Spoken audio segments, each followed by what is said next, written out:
mind can focus on, everyone thinks about the ego as being Donald Trump or being cool or being wonderful, but how it's come up in our classes with Michael so much, how the victim mentality is also one that can crystallize the ego. And it goes back to what you were talking about with the blanket, because you get used to it, that becomes what you're used to. That's right. And that's the groove that she's talking about. Let me go back to this point that I wanted to make, though, because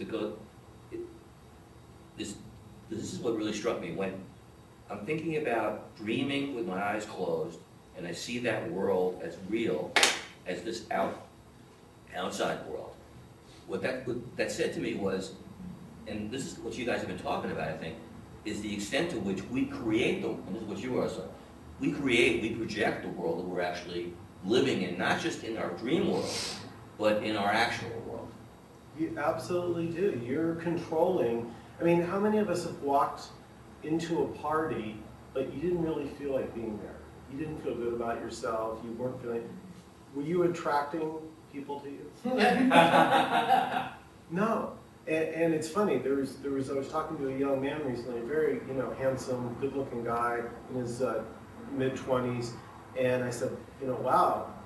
Apparently you have no trouble getting women. And he said, Michael, if I walk into a bar or a party and my energy is bad, no one will come near me. He said, they're over there with the average-looking guy who's laughing and having a good time.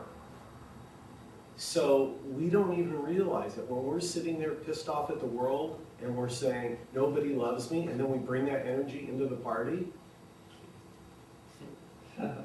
there's your proof, right? The mind goes, see, I just walked in that room and no one spoke to me. I knew it.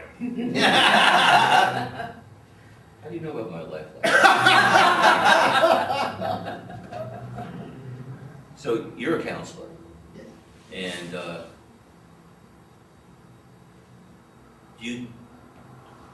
obviously you encourage people to write down their dreams.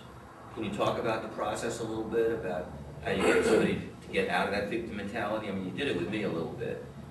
You made me see things that I hadn't seen before. Oh, dear goddess. Dear goodness. Well, I mean, I'm respecting the question, and I'm wondering if I can answer from the place of dream work to the necessity for forgiveness work. Because truly, if we were on a desert island and you wanted to do some self-transformation, the only work to bring would be forgiveness.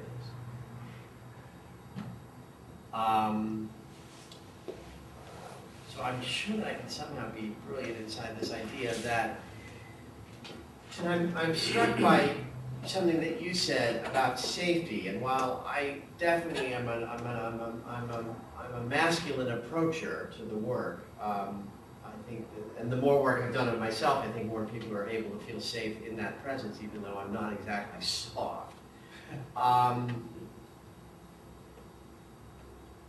One of the things that can happen when working with a person's dream work is judgment can be taken away.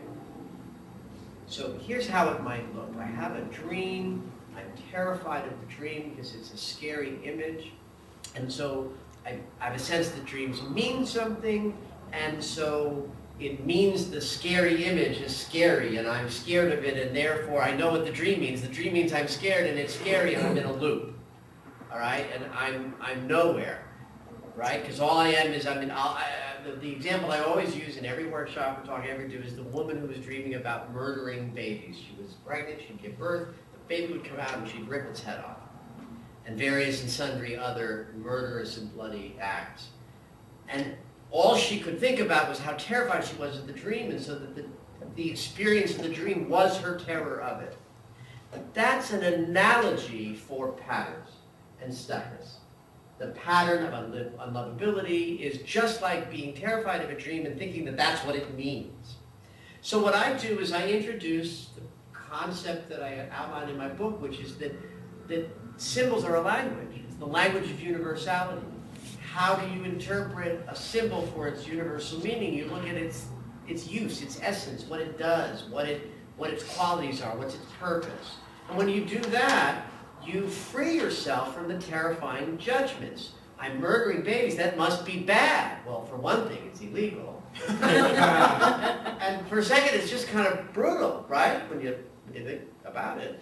But if you think about a baby as a new idea and perfect potentiality, and if you think about death as always going to be followed by a rebirth, death suddenly becomes a magnificent symbol, not something to be terrified. And then what's a murder but a conscious choice to have a rebirth? So now suddenly the dream of the baby and murdering it is a magnificent symbol. Of course, this particular woman that I worked with, she was a writer, and she was working with these first drafts, and she kept getting notes from network and having to rechange. And so every time she had to rework her project, she had this dream. Because the babies were her writings, and the murder was throwing away the draft and starting again. So in this regard, when somebody is looking at their dreams and taking responsibility for all of the qualities of the dream, even the ones that are dark and scary, it then becomes easier to introduce them to forgiveness and the fearful idea of facing their magnificence. Does that make any sense? I liked it.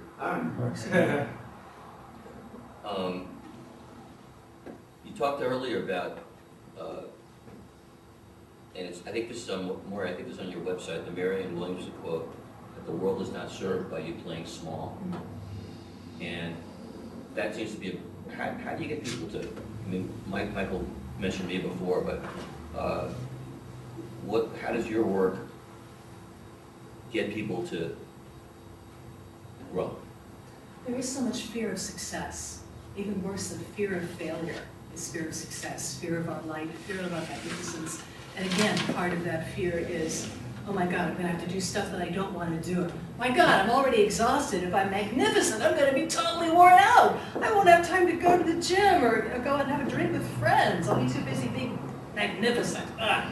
It's just so tiresome. So the magnificence, the fear of magnificence, the difficulty with magnificence comes from imagining that it means something that is not appealing to you.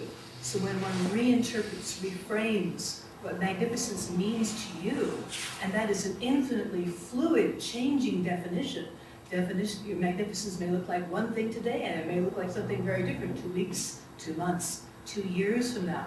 And you are free to shift that meaning and the way you choose to embody your magnificence at any time. So I help people realize that far from being the trap, the loss of freedom, I could only be magnificent, which means I can never be mad at anybody, I can never be irritable, I snap at my child, I'm not magnificent anymore.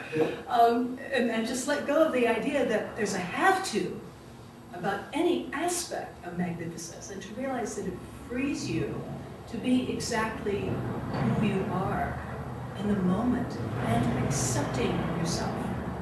Accepting that today I'm feeling irritable, I'm just a little aware of that, and so I choose to express my magnificence by thinking before I speak. I choose to recognize that my words may wound, and so I choose to express my magnificence by pausing before I speak. I can ask myself, is what I'm about to say, is it going to bring us closer together, or is it going to rend us further apart? And what do I want to do? So magnificence, I guess, is code for being your authentic self. Magnificence is code for being awake. When you realize that it's infinitely flexible and can be adapted entirely to you, like the most perfectly tailored clothing, so that magnificence fits you like a glove, then magnificence starts to look like something a lot more appealing. Magnificence is also kind of large as a concept. It's like, well, Gandhi is magnificent. How can little me, playing small, how can little me possibly be magnificent?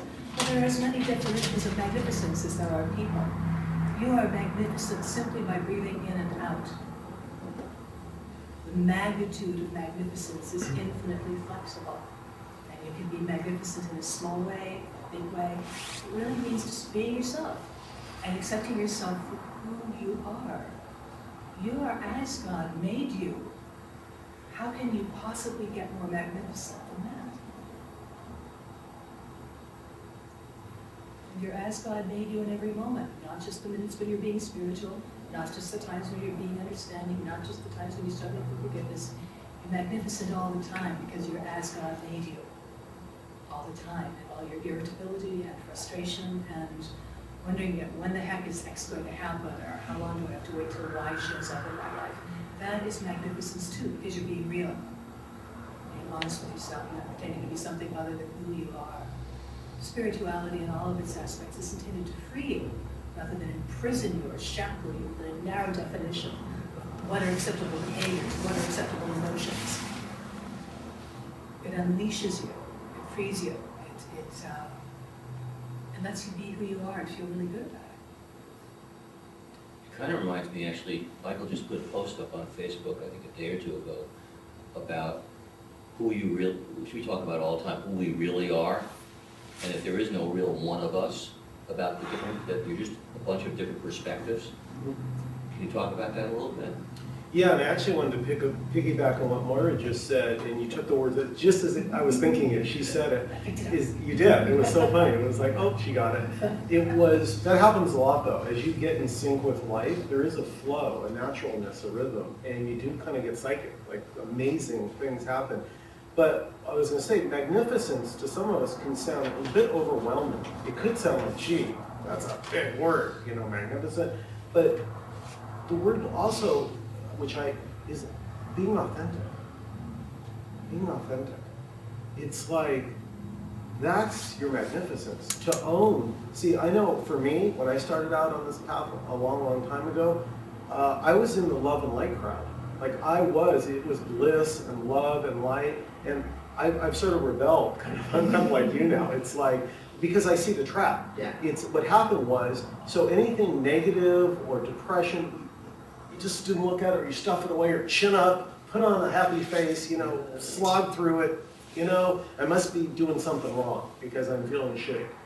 And what the real work is not running from it. It's actually turning around and facing it. Maybe for the first time in your life. You've had this depression running you for 20, 30, 40 years. Enough! Turn around. Meet it. Okay, my friend, I'm all yours.